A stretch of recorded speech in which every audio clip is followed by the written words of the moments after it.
Welcome to my world again. We're going through some tough times thanks to coronavirus. So I wanted to take this opportunity to talk about real estate in specific. So this video is targeted towards buyers.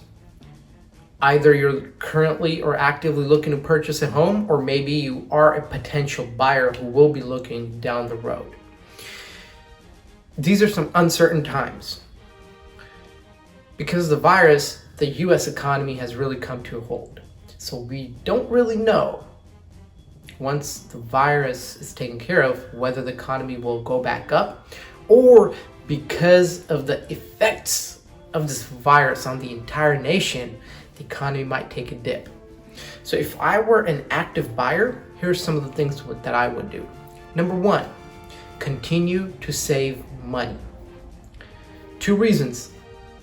You don't know how long this disease will prolong, and you need good cushion for yourself. Number two, if this virus were to go away tomorrow, that's a good thing for you, because now you have a cushion, a good chunk of money that you can use towards down payment. Number two, I would actively look at how the homes are doing. What do I mean by that? I would get in touch with a real estate agent and I would pick their brains, and they should help you because that's what they're here for. Realtors, throw the greed out and start really helping people. If they ask you a million questions, respond to them. You're a professional. That's what you're there to do, to help people understand something they don't know. So if I'm a buyer, I would stay in touch with a realtor and ask them, maybe bi-weekly, hey, how do you think? Do you think the homes are selling at their current value, or do you think they're selling below value, or do you think that the homes that were on market, they're selling above the asking price? That will give you a very good idea of where the market is moving. And this is just you trying to get an understanding of where the market is going as we're impacted by this virus. The last thing you want to do as a potential buyer or an active buyer is not know how the market is acting. All right, number three, if you feel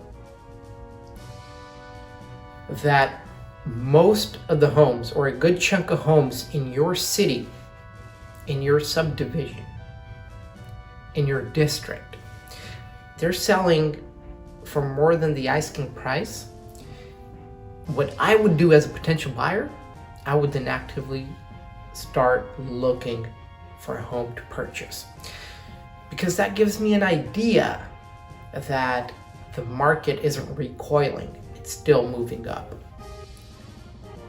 Now, on the flip side, if I see that the homes are either selling at the asking price or below the asking price, I will hold on.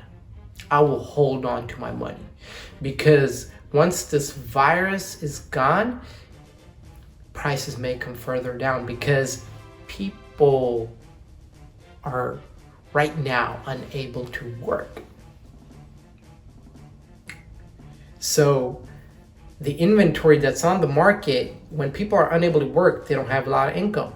So the current inventory sitting in the market will continue to sit in the market. And the people who are selling their homes, they will most likely kind of start coming down, kind of.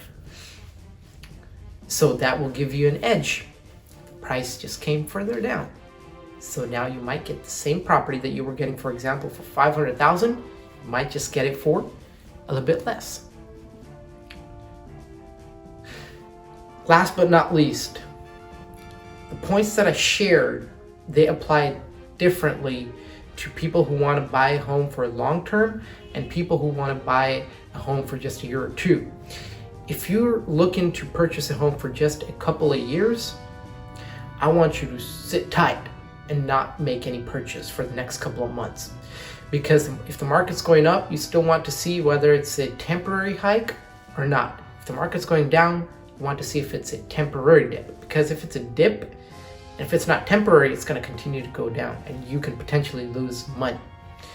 Now, if you're somebody who's looking to hold on to the home for minimum of 5 years, then if the market's going up, you can actively look. If the market is going down, what I would do is I would then hold tight, because if it's going down, there is a potential that it may go further down. Remember the point I shared? People not having enough money and the current home sitting in the market? Because of that. Once again, I put emphasis on the part that if I were a buyer, which means that what I share isn't hard and fast, which what I share isn't meant for everybody. These are the things that I personally would do and have done in the past if I were an active buyer in the current market condition. Hope this helps. Let me know what you guys think. You're welcome to shoot me a comment down in the comment section below, or send me a DM on my Instagram, which is Ramay TV. As always, don't forget to hit the like button and then subscribe.